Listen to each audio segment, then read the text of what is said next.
Hello everyone.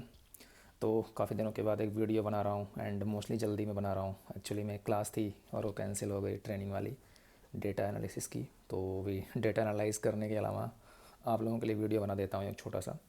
जैसा कि मैंने कहा था कि मैं बना दूंगा कि मेंस बार बार कैसे निकलता है, तो इसके मैं पॉइंट वाइज आंसर दे देता हूँ। मैंने लिखा नहीं है बट जल्दी जल्दी याद करके बताता हूँ आपको। ओके। तो पहला पॉइंट ये है कि आपको मेंस के सारे टॉपिक्स के अपने नोट्स बनाने हैं। किसी कोचिंग के किसी मैटर पे पूरी तरीके से डिपेंड नहीं रहना है।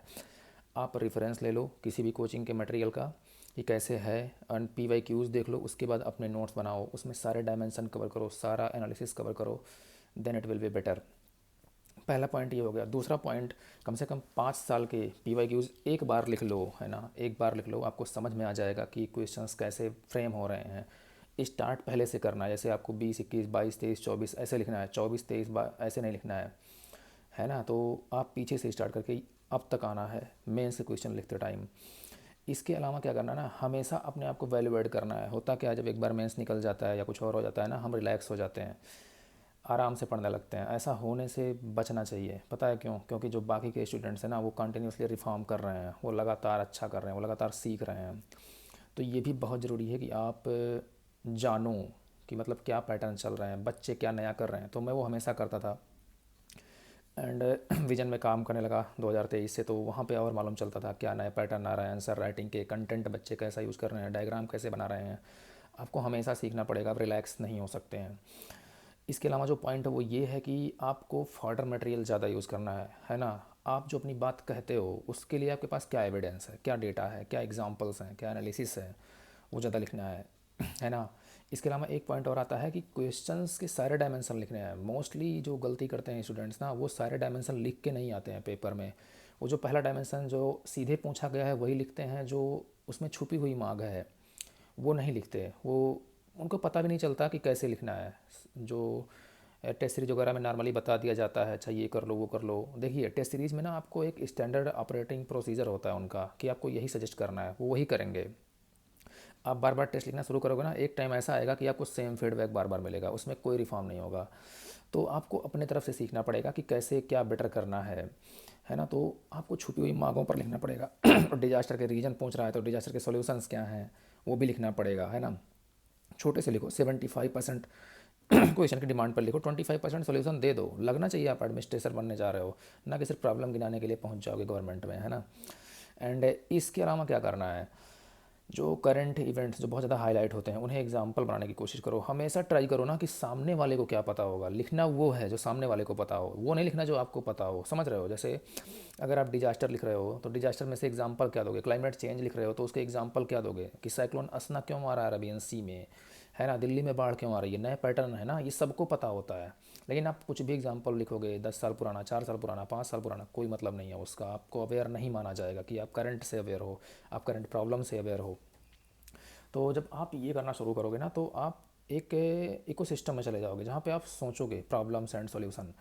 इसके अलावा क्या करना है ना, डिफरेंट टॉपिक्स के जब नोट्स बनाना है, जो मैं पहले बोल चुका हूँ पॉइंट्स में कि अपने बनाना है, वो बनाना कैसे है, एनालिटिकल बनाना है। फैक्ट नहीं इकट्ठा करने हैं। आर्ट एंड कल्चर सबको पता है, द्रविड़ा स्टाइल ऑफ टेम्पल क्या होता है, नागरा स्टाइल ऑफ टेम्पल क्या होता है, बेसरा स्टाइल ऑफ टेम्पल क्या होता है। आपको देखना है कोई भी टेम्पल देख के आपको क्या पता चलता है, वहाँ की सोसाइटी, वहाँ के रिलीजन, वहाँ के कस्टम्स, वहाँ के वुमेंस राइट्स, है ना।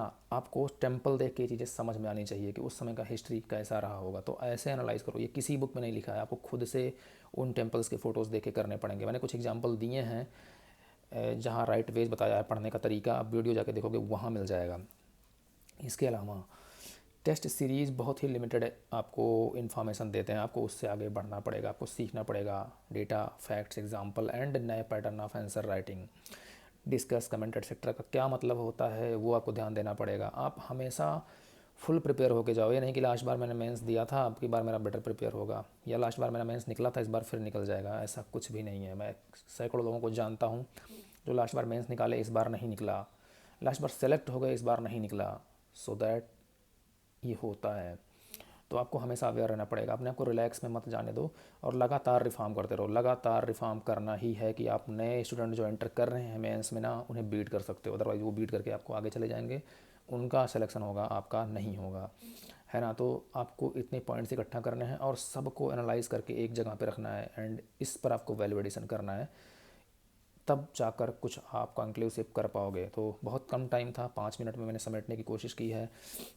होपफुली कुछ अच्छे पॉइंट बता पाया है जो आपने ध्यान नहीं दिया होगा, है ना। सबसे इम्पॉर्टेंट पॉइंट वो है, ध्यान रखो क्वेश्चन में जो पूछा है वो 20 के 20 क्वेश्चन में लिखना है। अगर आप नहीं लिख रहे हो आप आउट ऑफ द कॉन्टेक्स्ट हो। 1 से 2 क्वेश्चन मेंस एग्जाम में आप एवरेज जा सकता है, आपका 3 क्वेश्चन एवरेज जा सकता है, लेकिन एवरेज ऐसा नहीं कुछ भी लिखाए हो, है ना। एवरेज चला जाए, थोड़ा स्ट्रांग कंटेंट ना रहे लेकिन एवरेज चला जाए, कोई फ़र्क नहीं पड़ता। लेकिन 15-16 क्वेश्चन आपको अच्छे से लिख के आना पड़ेगा, सारे dimension, diagram, flow chart, examples, data सब ऐड करना पड़ेगा, है ना। तो होपफुली ये आपके काम आएगा। जो लास्ट पॉइंट मैंने बताया उस पर ध्यान रखना, जो पूछा है सारे क्वेश्चन में अगर वो लिख के आए हो, मेंस होने के चांसेस 95% होते हैं, 5% ही आप बाहर हो सकते हो। Thank you very much. अगर आप चैनल पर नए हैं तो सब्सक्राइब कर लो। मिलते हैं अगले वीडियो में। धन्यवाद।